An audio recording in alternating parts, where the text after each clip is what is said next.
produknya mahal, kita hadir untuk memanjakan para pembeli, tidak harus panas-panasan, becek-becekan, datang jauh-jauh, pakai kendaraan dan sebagainya. Kita hadir untuk memanjakan pembeli dengan produk yang lebih berkualitas. Ternyata di saat yang lainnya tidak berkualitas, kita hadir. Jadi kemudian kita punya basic boro-boro mau akan menipu. Karena kalau kita bisnis menipu, kita bisa kaya, tetapi nggak langgeng. Tapi sangat singkat. Orang kaya yang langgeng itu, orang kaya yang panjang itu karena memang dibentengi dengan nilai-nilai yang sangat luhur, nilai-nilai fondasi yang filosofis, nilai-nilai kebaikan, ya apa itu social values, kayak soal kejujuran, kebaikan. Yang membuat kita bahagia itu adalah bukan kekayaan. Arloji jam semahal apapun tidak bisa membeli waktu. Obat semahal apapun tidak bisa membeli kesembuhan atau kesehatan. Makanan semahal apapun tidak bisa membeli kenikmatan.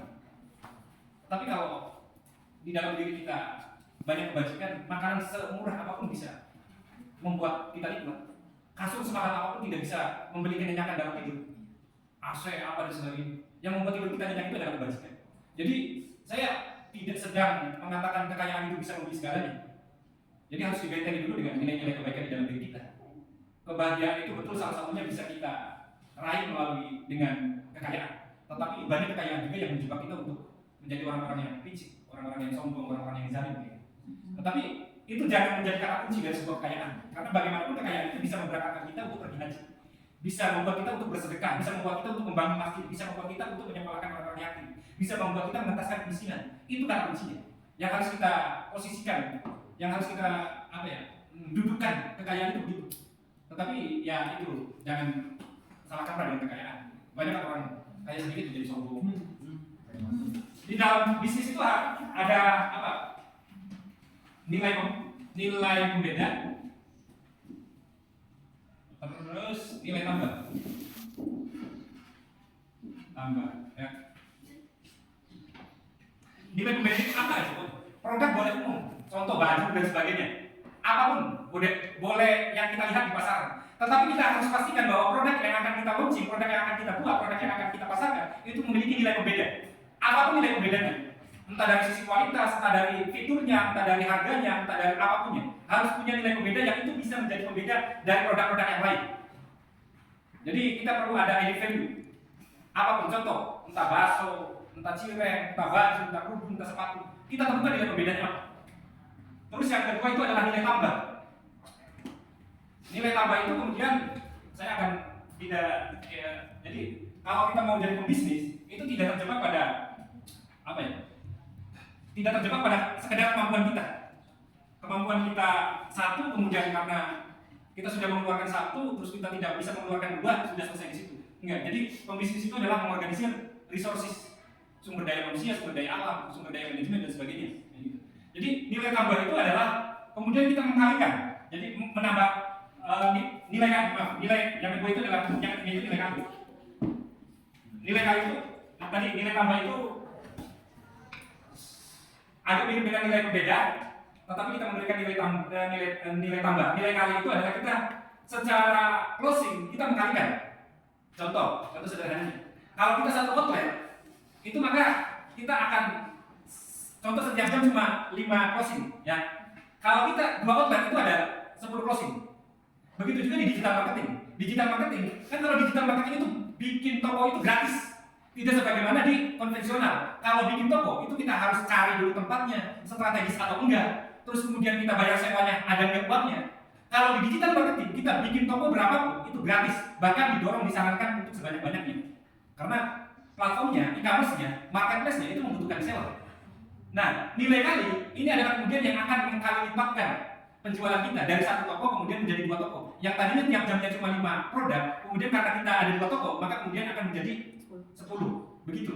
Dan yang akan sangat membuat kita ini tuh apa sih ya? Bernilai itu adalah kita memiliki apa? Broad apa? Medium. Apa lawannya ini? Lawannya apa? Fixed. Medium. Jadi mindset kita, pikiran kita itu berkembang.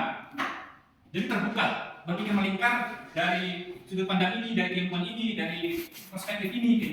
Jadi growth mindset itu adalah pikiran yang berkembang. Teman-teman itu punya kualitas, punya potensi yang luar biasa besar di bidang apapun. Teman-teman itu jangan sampai kemudian menghakimi, mengukur diri, mensimpulkan bahwasanya oh saya cuma segini. Wah saya mah nggak ahli dalam bidang matematik, kemudian saya kayaknya akan nggak pintar-pintar amat, kemudian wah nggak penting di kuliah kayak gitu. Enggak, di potensi di bagian manapun teman-teman itu pasti akan ada yang sangat spesial. Tinggal digali, dikembangkan, ditemukan. Pasti. Kalau fixed mindset, Mari kita tanya, kenapa mahasiswa masuk ke USKM? Mas, kenapa masuk ke kampus USKM? Ada jurusan bahasa dan sastra, saya sudah itu. Oke, terima. Mantap. Assalamualaikum Mas, permisi minta waktunya sebentar. Kenapa kalian masuk kampus USKM? Saya ingin melestarikan bahasa Indonesia. Oke Mas, kenapa Anda Mas? Karena banyak organisasi yang bisa melatih skill saya. Waduh, masuk organisasi apa aja Mas? Siap, saya masuk ke Badan Eksekutif Mahasiswa, Himpunan Mahasiswa Islam, Mahasiswa Pencinta Alam, dan olahraga. Oke, terima kasih Mas. UKT gimana? Aman. Aman Mas? Justru aman, Oh, tentu sip. itu aman. Makasih Mas. Siap. Lumayan semuanya.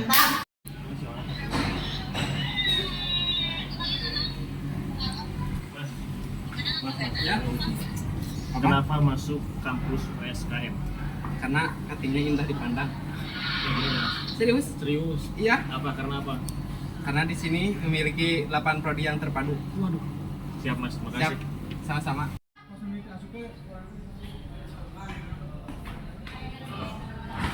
Mas. Kenapa masuk kampus USKM? Karena biayanya murah. Murah. Dan iya, UKT dan UKT-nya aman coy, aman. Oke, makasih Mas. Yuk. Well, tuh. Mulai. Mas. Apa Bang? Kenapa masuk kampus USKM? Oh, alasan gua karena di sini beasiswanya banyak. Gue duluan. Oh, siap. Ada selain itu Mas? Alasan itu ya menurut gua sih dosen-dosen di sini seru-seru sama ya asik gitu lah. Ada yang film? Gila. Enggak dong. Oke, makasih Mas. Yo, thanks.